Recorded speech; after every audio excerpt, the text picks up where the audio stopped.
you.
And just a friendly reminder as council colleagues are getting set up, if you're looking to log into eScribe, we're actually back at the January 24th eScribe meeting.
Good morning, colleagues and everyone. I would like to call this meeting to order. And at this time, I would like to acknowledge that we meet on the traditional lands of TD6 territory and acknowledge the diverse indigenous peoples whose ancestors' footsteps have marked this territory for centuries, such as Cree, Dene, Sotu, Blackfoot, Nakota Sioux, as well as Métis and Inuit, and now settlers from around the world. And I will do a quick roll call. Councillor Wright. Good morning. Councillor Knack. Good morning. Councillor Principe. Good morning. Councillor Stevenson. Good morning. Councillor Paquette. Good morning. Councillor Tang. Good morning. Councillor Hamilton, Good morning. Councillor Rutherford, Good morning. Councillor Salvador, Good morning. Councillor Cartmel, Good morning. Councillor Rice, Good morning. and Councillor Jans. Good morning. All right, and I'll quickly kind of walk through the items that are remaining on the agenda, so we all know that what we have ahead of us. So we have item 6.4 remaining, Heritage Resource Management Strategy. We have item 6.5 remaining, 2020-2021 regular reporting Edmonton Screen Industry Office. We have item 6.6, the Orange Hub Phase 2 Rehabilitation Project. Then we have 6.7, Goods and Services Procurement Policy. And we have bylaw 7.3. And we have bylaw 7.4. Then we have 3 pending motions, actually 5, but 2 will be withdrawn. 8.1 affordable childcare, 8.2 licenses for rental providers and public access to information, 8.3 fines and penalties for excess vehicle noise, 8.4 Controlled Drug and Substance Act, 8.5 will be withdrawn, and then we will have 2 private reports, 9.4 regional update, and 9.5 collective bargaining update. Did I forget anything, Madam Clerk? No, that's Got perfect. everything. And I am going to also suggest that we have an intergovernmental affairs meeting at 1:30. That may not take all the time that has been allocated for that meeting. So if we are unable to conclude our agenda in the morning, that we carry on with the rest of the agenda after we are done with intergovernmental meeting. Is that, it would require a motion, but I'm getting a nods from colleagues that we have a time set aside, so we will utilize that time to complete the agenda. And clerk will give us the motion when his motion is ready, and then we can pass that motion later on. All right, adoption of the agenda. So just a friendly reminder, Mr. Mayor, this is a continuation of Monday's meeting, so you've taken care of all of that business. You can just jump right into your first item, and there's been a request to have item Yes. 6.5 as your first item, and you might want to consider making some other items time-specific as well. Yes, thank you, Madam Clerk. So we have a request to make item 6.5 time-specific, because we have some people who are, need to be here for Yeah, this? we do have some external guests with us this Yeah. morning. They've already logged in, and Yeah. it'd be most helpful if we could deal with that first, Right. please. And I would also suggest that we make 9.5 the second item. So 6.5 will be the first item. 9.5 will be the second item, because we need an update on the on collective bargaining from our city manager. Then we can go into the rest of the agenda. Will someone move that, please? So moved. Councillor Cartmel, thank you so much. Seconded by Second. Councillor Rice. Please vote.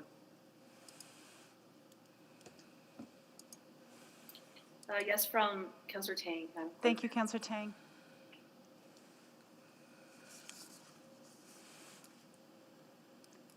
Just waiting for Councillor Paquette, please.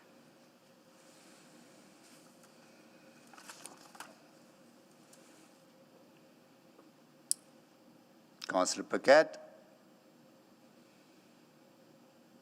He has left the meeting, so he's not in the meeting. That's the notice I get. We will mark Councillor Paquette absent, and you have 12 votes, Mr. Mayor. Display the votes, please. That is carried. So now we go into our first item, 6.5, Madam Clerk. Yes, please. All right, 6.5. And I don't know actually who exempted this, because it's not on my old sheet. I don't have my old sheet. But anyways, do we require, was a recommendation from the executive committee, and we had quite a robust debate on this item. And we heard from the representatives from the Edmonton Screen Industries office. They gave us an annual update where they are and the potential growth. And so I will go to council members if they have any So questions. it was selected by Councillor Hamilton, Mr. Mayor. Councillor Hamilton selected this item. Okay, Councillor Hamilton. Oh yeah, here it is. It's on the side here. Councillor Hamilton. I don't have questions. I think I must have thought it must have been selected, but I believe Councillor Knack may have some amended wording on the motion. Is that the case, Councillor Knack? That is correct. So at the appropriate time, I'll do that. I will go to you, Councillor Knack. Thank you, Mr. Mayor. Yeah, just based off a few conversations I've had over the last week with some of the folks who have been doing some of this advocacy work, it was just suggested we maybe make the wording a little more generic so that when you're doing your advocacy, it's not specific to any one thing. So the wording, and I'll put it in the chat because I didn't send it to the clerks just yet, would be that the mayor on behalf of City Council advocate to the Government of Alberta Minister of Jobs, Economy and Innovation for the reinstatement of financial incentives and any other available supports for interactive digital media companies. So that would be the updated wording if there's a seconder.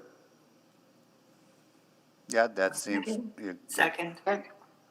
And I don't recognize we've got a lot of on our agenda.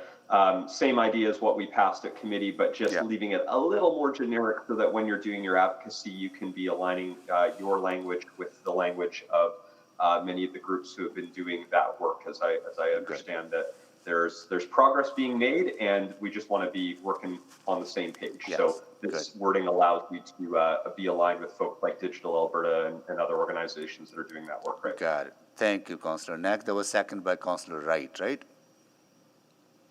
Yes. Okay, good. So we have a motion on the floor with amended wording. Please vote.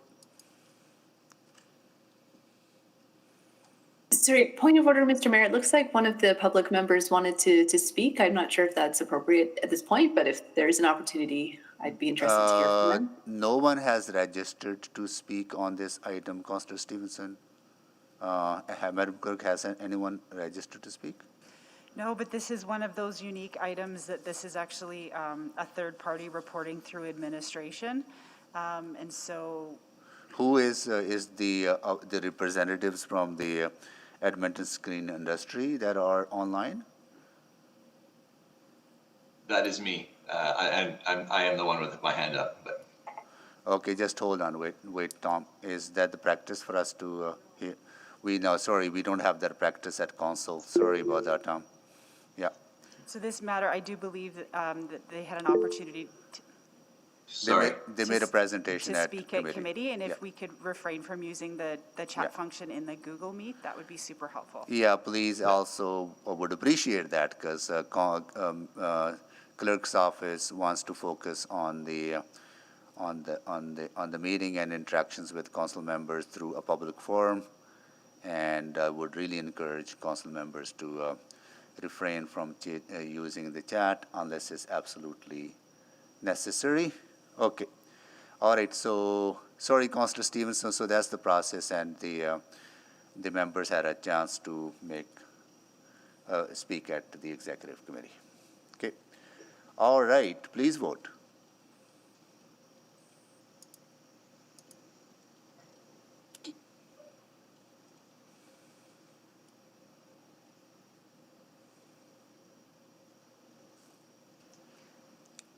Councillor Tang? Sorry, my didn't pop up. Yes, for me. Thank you. And so Councillor Paquette, you're showing as absent. Are you with us? I was absent. I am back, and I have voted. Duly noted. We'll reflect that you were absent for technical reasons. Thank you. Thank you. Display the vote, please. That is carried. Thank you so much. So we have done with the 6.5. And our Point next. of order. Oops, sorry, Councillor Hamilton. Rutherford, sorry. Councillor Rutherford, Yeah. it was you, right? Go ahead. Yeah, so I just have a point of order before we go into the next item. Yes, of course. As I'm sure many are familiar with at this point, that I need to recuse myself because I have a pecuniary interest as my husband is an employee with CSU 52.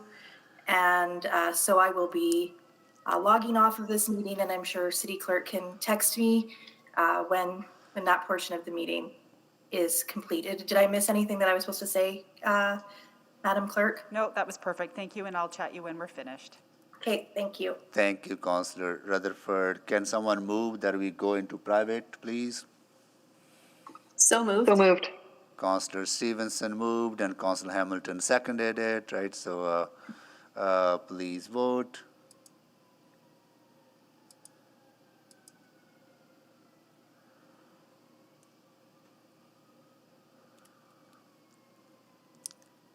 We have all the votes, Mr. Mayor. Display the votes, please. That is carried. Okay, we'll give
We're back online, Mr. Mayor.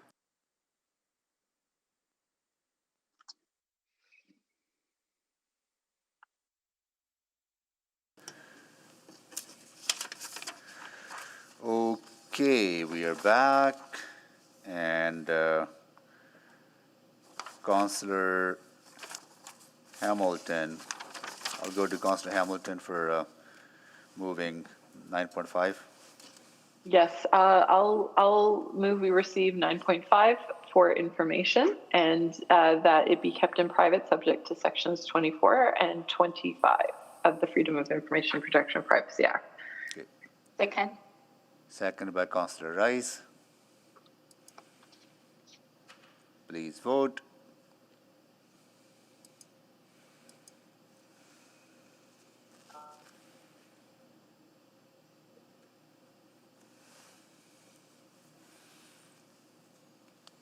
We have all the votes, Mr. Mayor. Display the vote, please. That is carried. Now we will go back to, we dealt with 6.4, 6.5.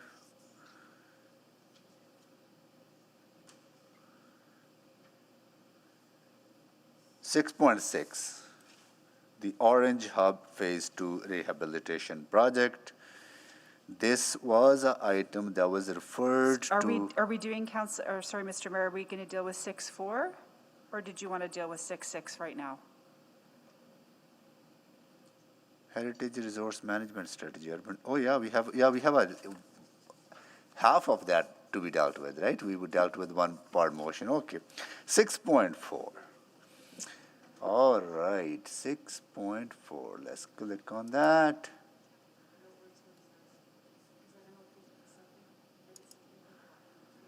So we, on 6.4, at our last meeting, we dealt with the first part, which was the funding package. And now we have another part, which is referral motion, or requisition from the executive committee. And the motion is that administration resume work to prepare direct control DC1 zoning for the Glenora Heritage Character Area in alignment with city plan goals to increase density while encouraging the retention of heritage resources. So I believe that was going to be a subsequent motion, Mr. Mayor, and it's not yet been made. So the councillor that wants to make it might wish to make it now? make it. Okay, because Paquette was following the motion, but that was not put to vote. Okay, so that was made by, would that Councillor Paquette would make it, or any council member can make it? I do believe there's somebody on the speakers list that might want to address that issue. There is a speakers list, which is Councillor Knack.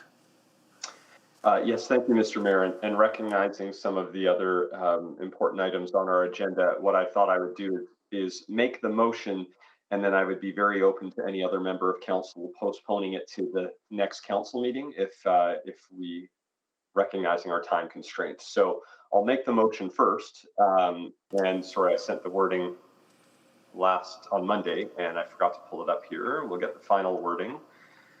Because it's going to be a little different from what you saw there. Sorry, do the clerks have it? My apologies, I should have had it. That's okay. I can chat it to you just as Ram is putting it up. Thank you. Just give us 1 second. Yeah.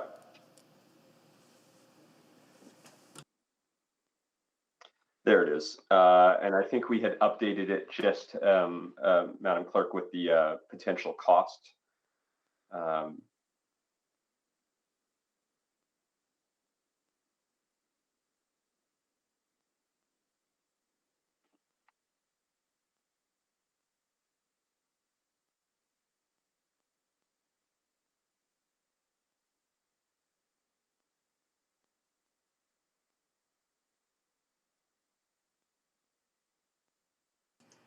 Sorry, just for clarity, if somebody can put the motion in the chat for the councillors, then the councillor's going to put it onto the floor. It has not yet been made.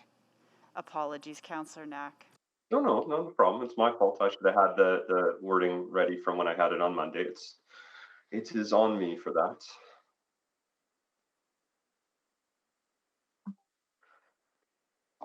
Yes, okay, I see that. And I had, and sorry, I know I had sent an update just with a reference to a potential budget. Yeah, I've got that. I'm just getting that part too. Perfect, thank you. So I'll just wait for that full piece and then read it out.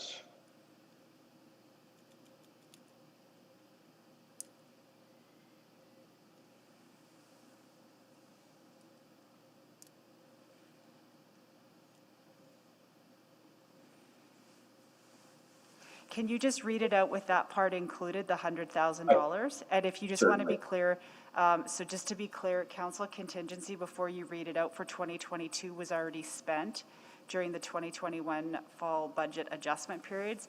So ironically, this is going to be from the 2021 council contingency fund, subject to council approving its carry forward later on this year. Seems like we made an error at budget to specify the wrong year of council contingency, but nevertheless, that administration resume work to prepare direct control DC1 zoning for the Glenora Heritage Character Area in alignment with the city plan goals of increased density while encouraging the retention of heritage resources and ensuring new development respects the form and massing of the Garden City suburb, and this work to be funded up to $100,000 through the 2021 council contingency, not the 2022. There it is. Second. And I won't bother introducing it, assuming Councillor Hamilton is there to move postponement. She's on the list. So with that in mind, I'll introduce it next week or next time. Thank you. Thank you, Councillor Knack. Councillor Hamilton? Yes, I'd like to move postponement of the motion on the floor to the next council meeting. Second. Okay, sorry, second by Councillor Salvador? Right? Is that heard right? Yeah, okay, got it. Okay, referred to the next meeting. Mr. Mayor, sorry, we need to vote. You actually need to vote on that? Yeah, no, I know, I'm just what I'm saying, that's what I'm saying, the vote is to refer it to the next meeting. And sorry, Mr. Chair, so that would mean, which date would it be coming back? Order. Sorry, there'll be, Councillor, I think we need to develop a habit of clicking in if we have questions, please, because otherwise we end up interrupting other people. I would really, really encourage that if you have, unless you have a point of privilege or any urgent matter, I would really appreciate if council members can click in to intervene. Okay, this will be coming to the February 7th. You're correct. Yeah, February 7th meeting. Okay, please vote. So just to confirm, I'm just going to confirm the clerk here. So that motion to refer to February 7th, the current motion on the floor, was moved by Councillor Hamilton, and I believe it was seconded by Councillor Salvador. Councillor Salvador. Thank you, Mr. Mayor.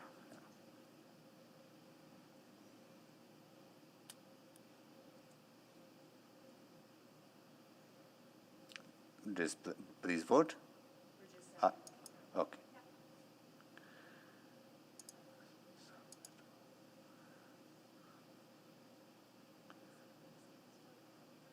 Councillor Rutherford, can we just confirm if you've joined the meeting or not? I'm here. It's not popping up on Okay, eScribe. there, it should be coming now. You were noted as absent on the system, but I have now corrected that. If you don't have, we've got all the votes, 13 are in. Display the vote, please. That is carried. Okay, now we go to 6.6, the Orange Hub Phase 2, selected by Councillor Jans.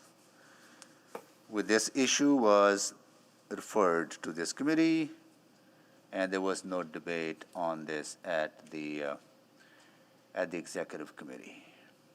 Mr. Mayor, it's Adam Lachlan. We have a presentation. You do? Okay, please do. I hope it's a brief presentation because, or is a lengthy one. No, it's short. I'd ask Ms. Ladisar to present it, and then I'll close. Okay, good. Thank you. Good morning, Council. And so, next slide, please. The Orange Hub was acquired by the city in 2017 and has become a center for nonprofit groups focus on offering programs and services in the arts, recreation, wellness, and learning. Since the acquisition, the city has been working to address the building's physical condition deficiencies, as well as implementing necessary improvements to support its new function. These capital investments are made following the city's standards and policies as good asset steward, including accessibility for people with disabilities, climate resilience, and safety and security. Due to the aging building systems, the Orange Hub has critical facility renewal needs. The current Phase 2 rehab includes demolition and reconstruction of the existing parkade, replacement of the main theater stage, replacement of emergency generators, repairs to concrete walls and foundations, as well as code upgrades to the fire alarm system and replacement of emergency exit signage. The condition assessments that were completed as part of the acquisition in 2017 identified issues with the existing parkade structure and that critical structural repairs were urgently needed. The repairs were completed in 2019 and allowed for the parkade to remain fully open and operational for a maximum of 3 years. This provided time to assess the need of the parkade and develop the appropriate replacement solution. Through 2021, we completed a parking impact assessment to validate the number of parking spaces that are required at the Orange Hub. The data was collected, included engagement with existing and future tenants, staff, and visitor on their usage. We evaluated the potential for on-street parking along with the consideration of the upcoming LRT station on 156th Street.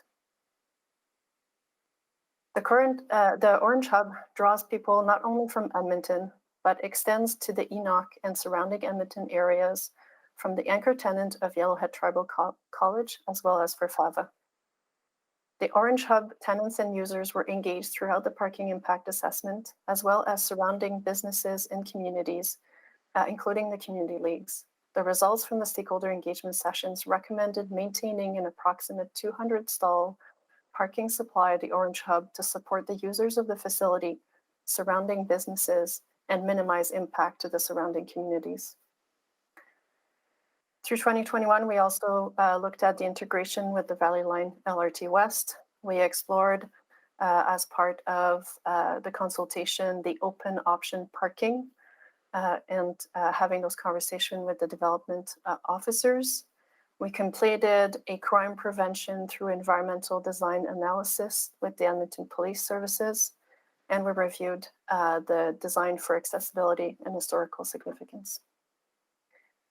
The current proposed design is for a new naturally ventilated above ground 3-level parking structure with 181 parking spaces for vehicle, bicycles, and motorcycles, which includes an elevator to ensure accessibility to the main facility.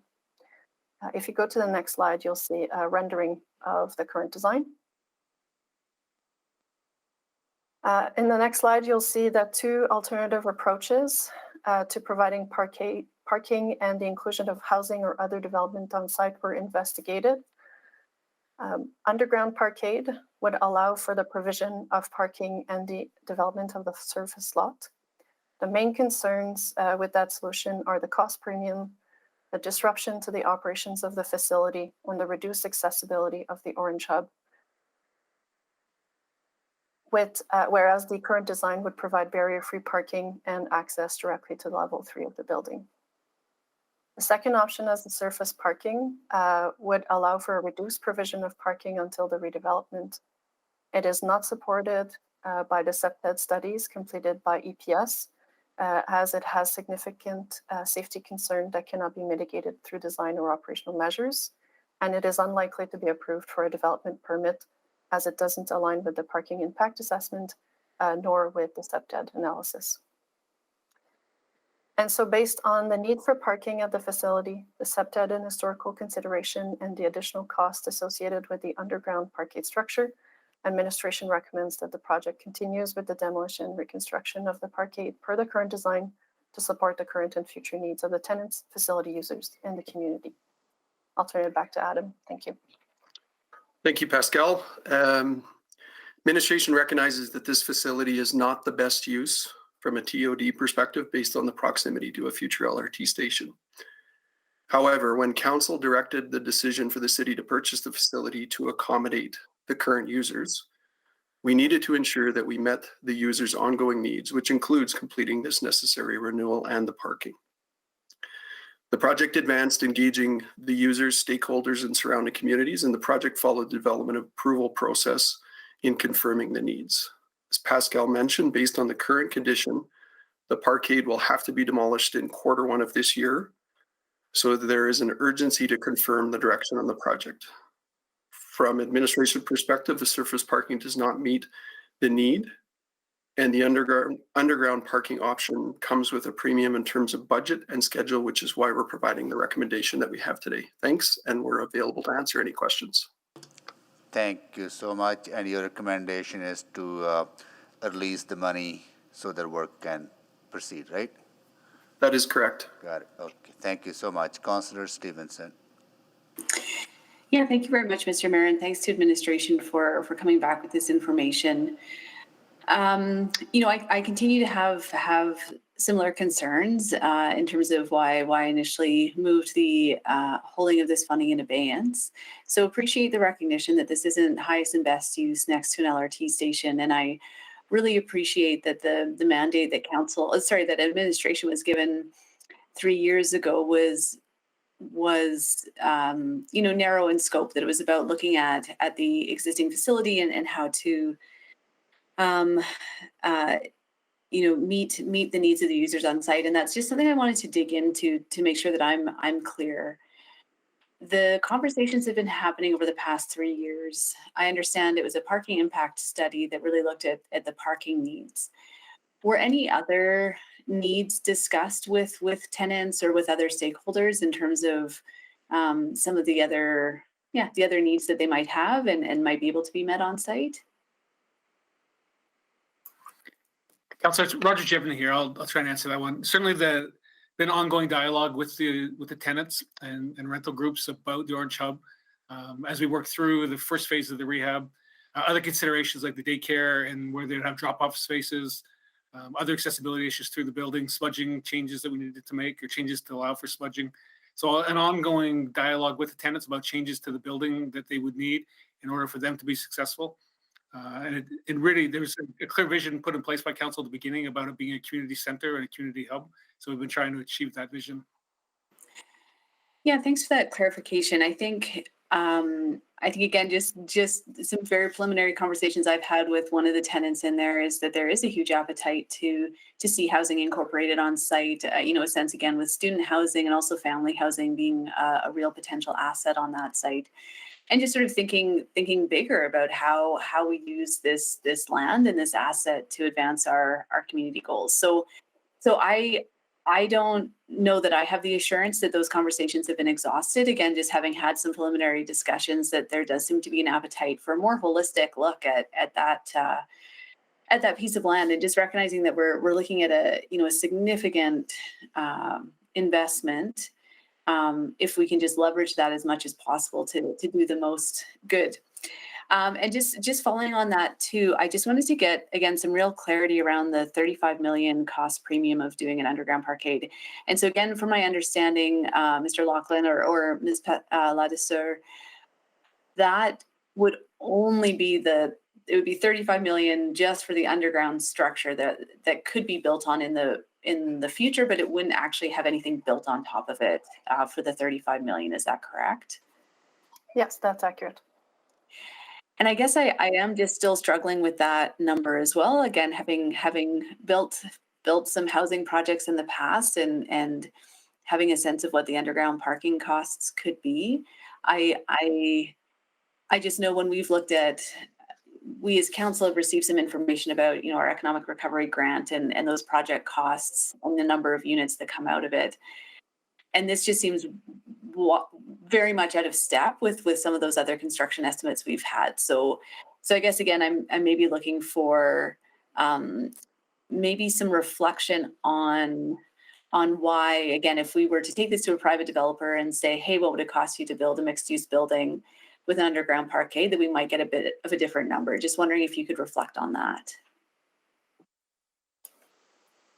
So the work to establish the estimate for the underground parkade was done in collaboration with the current industry partners that we have on the project. And so we worked with both our consultants and our contractors to understand what we can anticipate for costs to be related to the underground parkade. And so we are confident in a high level estimate that there is a significant cost premium to look at the underground parkade on this site, understanding that there is also a cost associated with the fact that we still need to build on surface amenities to ensure the accessibility of the building. And so there is a cost as part of that premium that is associated with those with that work. No, fair point. So, sorry, could you speak to, so are there just some specific site constraints or conditions that are escalating those costs beyond what we would see again on another development parcel? Not necessarily specifically above and beyond, but definitely it is a tight site. We anticipate to be doing this work at the same time as the LRT construction on 156 and Stony Plain Road. And so there will be some limited access while we continue to operate the facility and have users maintaining safety, access, accessibility. All of these things are certainly premium or costs associated with doing work in an operating building. Thank you, Councillor Stevenson. Councillor Jans. Yeah, thank you to administration. I remain uncomfortable with this recommendation. I guess I wanted to probe a little bit further. So it seems to me that we're kind of building to current conditions. If the current conditions would like, the current tenants would like a parkade here.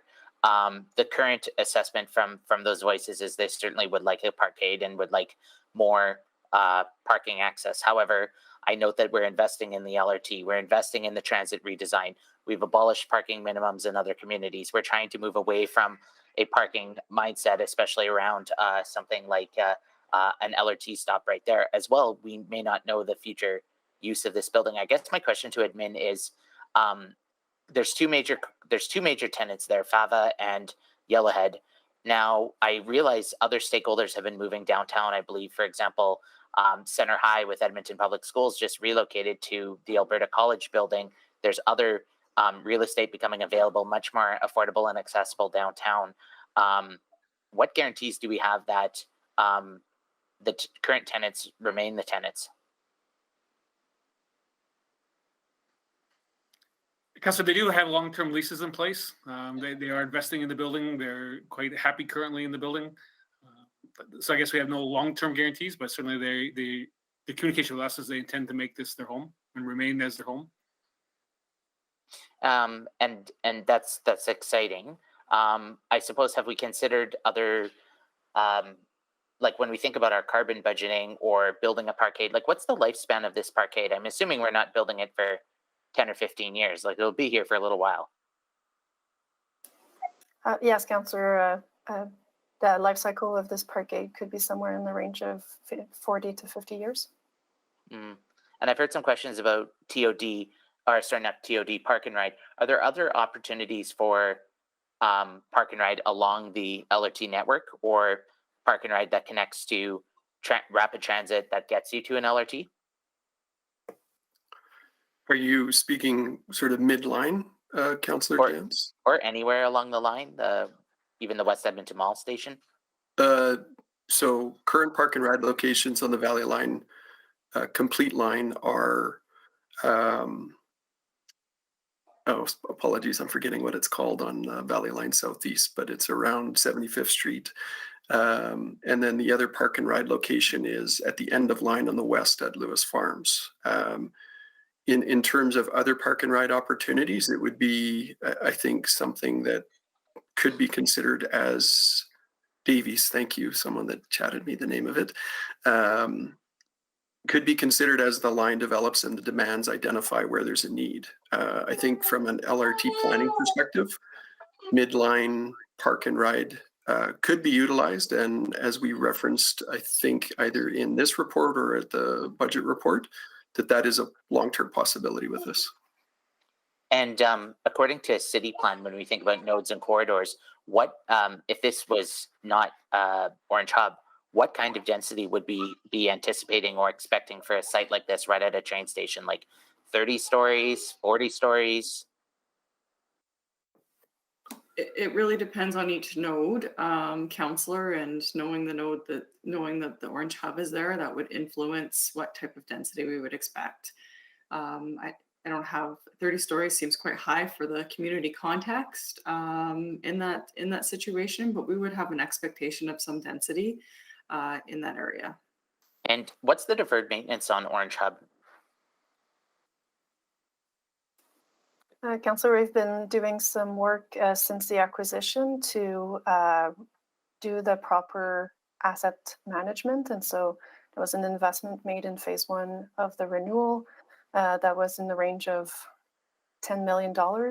We're moving forward with this phase 2, and we expect that there'll be a phase 3 for the 23-26 budget cycle.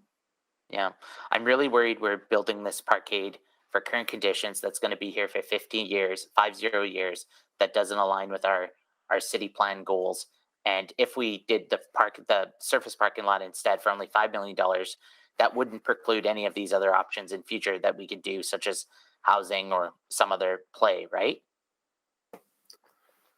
Well, I would say along the alignment, Councillor Jans, there are opportunities that will be created for housing and other opportunities as part of the LRT construction. There's been parcels of land that have been purchased that will become available once construction completed that will provide that opportunity.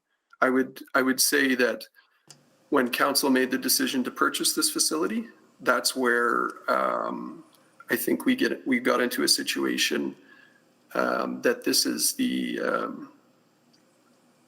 the facility that is adjacent to a LRT system, and it, from a TOD perspective, presents some challenges. However, it's meeting an important need as council identified it in terms of the direction to purchase. Thank you, Councillor Jans. Madam Clerk, I just have a process question. There's a recommendation from administration that has not been moved. Can someone move that recommendation, even though we have people on the list to speak, or only people who are on the list to speak can move a recommendation? So just for absolute clarity, because there's been a lot moving around with this particular item, this item was requisitioned from committee to council with no recommendation. Okay, so if you... but there's a recommendation in the report that needs to be moved by anyone, right? It doesn't need to be moved. There was a recommendation made by administration in the report. Yeah. It was not moved at committee, and it has not yet been moved at council. Okay. Anybody who is on the request to speak in eScribe at any point in time can put a motion on the floor. Got it. Okay, got it. That helps. All right, good. Thank you. Councillor Salvador. Thank you, Mr. Mayor. So I have 3 questions. So the first is related to parking demand. I'm just trying to understand how we're expecting parking demand to exceed the 200 stalls, both pre and post LRT. I'm just really trying to grapple with that. So, Councillor, through the engagement that we did and the parking impact assessment methodology, we determined that the demand for the current occupants, the surrounding community, including business community, exceeds 200 parking stalls on a daily basis. And so the recommendation based on the impact assessment, the understanding of the future LRT development is to provide 181 stalls. And so recognizing that there'll be a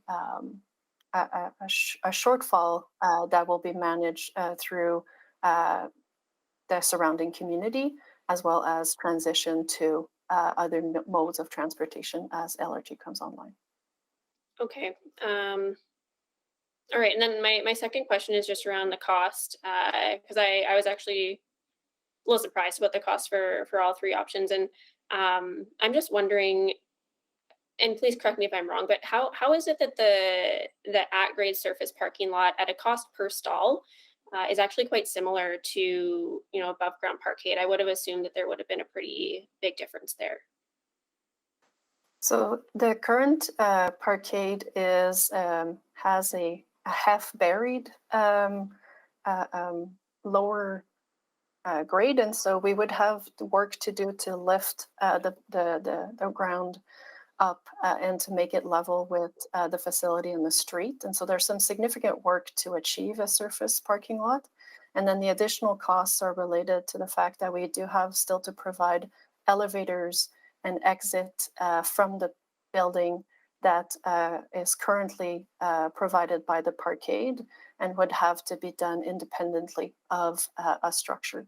And so all of those costs are included in the surface parking lot option. Okay, so it has to deal more with the, necessary excavation accessibility that would be required. Okay, because I think it worked out to, I think it was something around $80,000 a stall, even for surface parking. So that was a flag for me. Okay, and then the last question is just around mention in the report of this functioning as a multimodal transportation node. And I'm wondering, can you tell me what that means? And I guess how you'd anticipate this particular structure and parking opportunity interacting with other modes? What is a multimodal transportation node? Well, so first and foremost, it's the parkade provides for multi-mode parking. So there will be bike parking, for example, that is provided.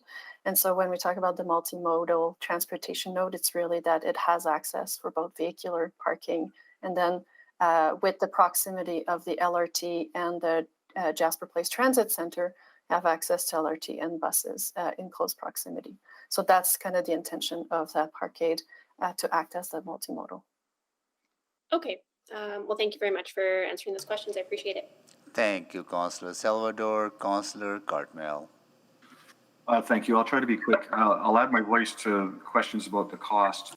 It's working out to $175,000 a stall for underground parkade, and I know they're expensive, but I'm not sure they're that expensive. So curious about that. Go ahead, Adam. Sorry if you had something there. Conceptual estimate, uncertain about sort of the conditions that we're dealing with, and it comes with a factor of plus or minus 50%. What we wanted to highlight is that there's a premium associated with going underground, and based on the advice that we received from our architect on the project and PCL, who is our contractor on the project, this was a conservative estimate based on the level of detail that we have. Yeah, okay, well, thank you for that. So just to be clear, and I'm sorry if I missed this, would this parkade provide a park and ride opportunity for the city to offer parking services and then allow people to get on the LRT? Or is this parkade used through the day and it doesn't allow for that?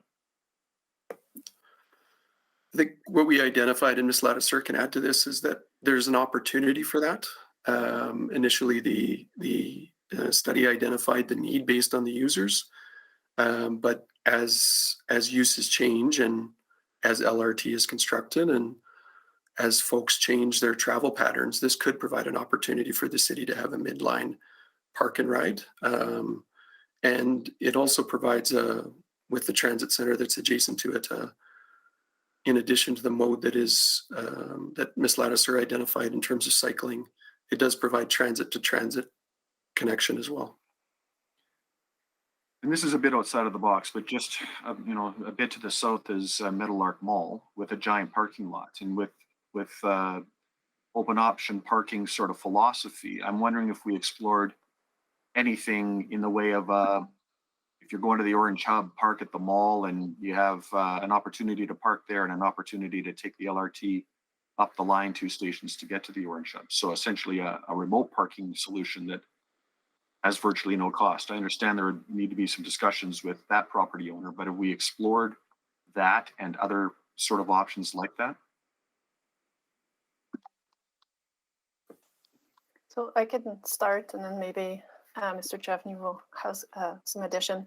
As part of the rehabilitation project, we explored opportunities that existed around the facility in support of temporary and interim parking. Our understanding of the facility is that as part of a rehabilitation, we are looking to maintain the level of service that is offered to the tenants of that facility with the parkade on site. Okay, thank you. Thank you, Councillor Cartmel. Councillor Tang. Thank you, Mr. Mayor, and thank you all for the presentation. How many organizations does the Orange Hub currently service? Are we at full occupancy? Currently, Council, we have 21 tenants, and there are still additional spaces available to be leased.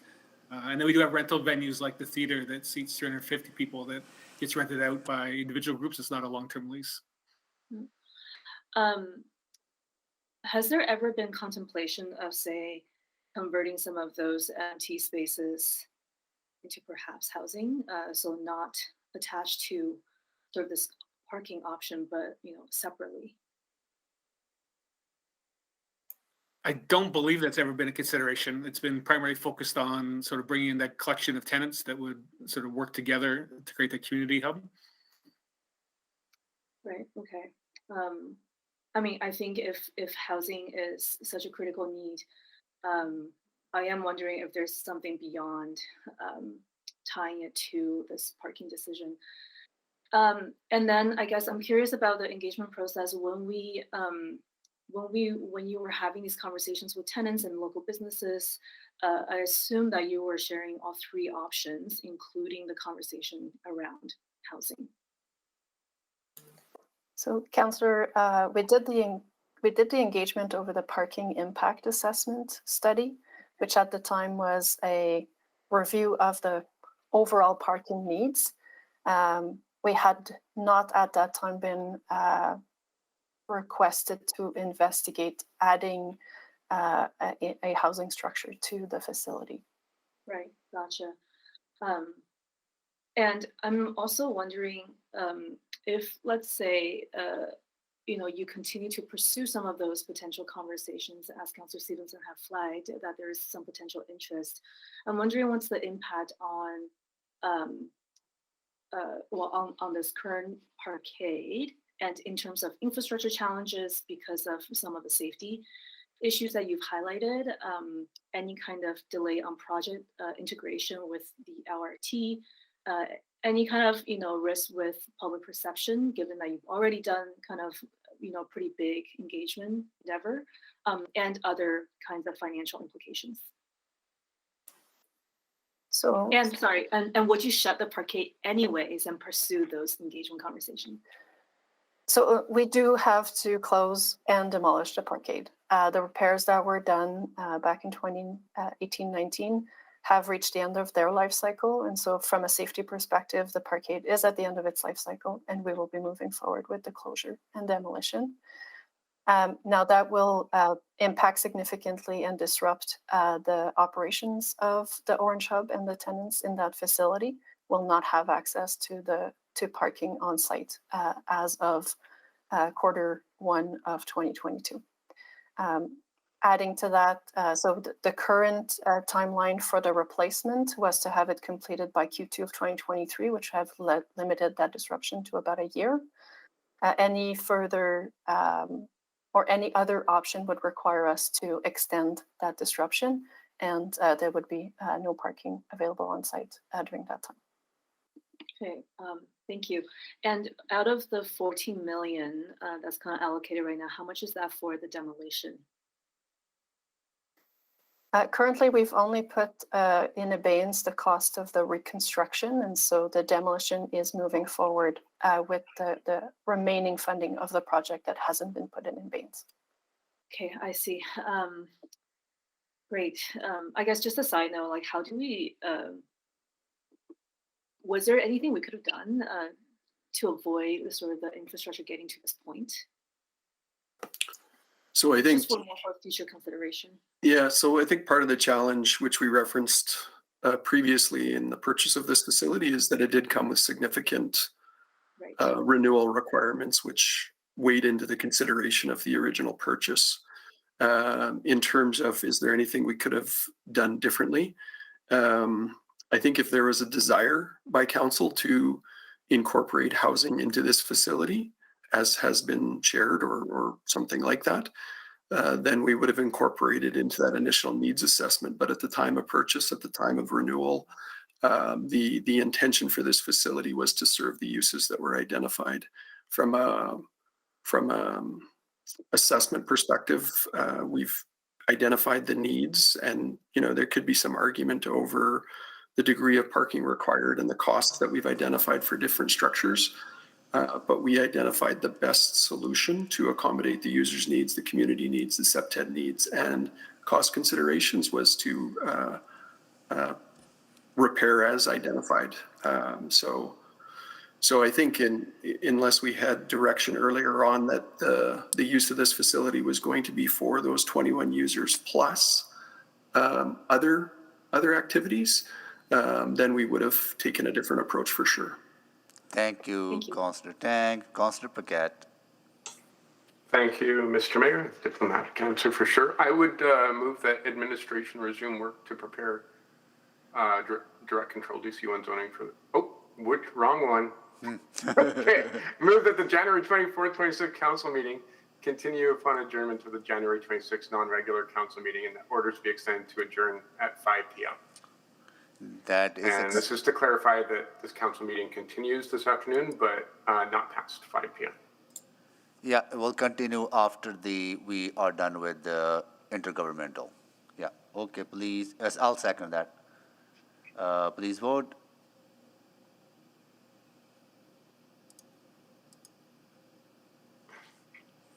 Display the vote, please. We have all the votes. Display the votes. That is carried. Thank you, Councillor. You have any questions on this, Councillor? No, I'm fairly satisfied with the initial Okay, approach. Councillor Stevenson, can you please take the chair? Let me see. I have chair. All right, thank you so much. I will move the recommendation in the report that we release the money. I can't read that. Just hold on. That the funds held in abeyance for capital profile 2112-0340 Orange Hub Phase 2 rehabilitation pursuant to capital subsequent motion 1 passed on the November 30th, December 1, 8, 10, 14, 15, 17, 21 City Council budget meeting be released. Is there a seconder? Second, Tang. Second. I'm sorry, can you clarify who seconded that, please? We couldn't hear it in chambers. Councillor Tang. Thank you, Councillor Tang. All right, I do have some questions. I understand the concerns from some council members about building to today's needs, not into the future needs. But we are building an LRT system through existing communities, right?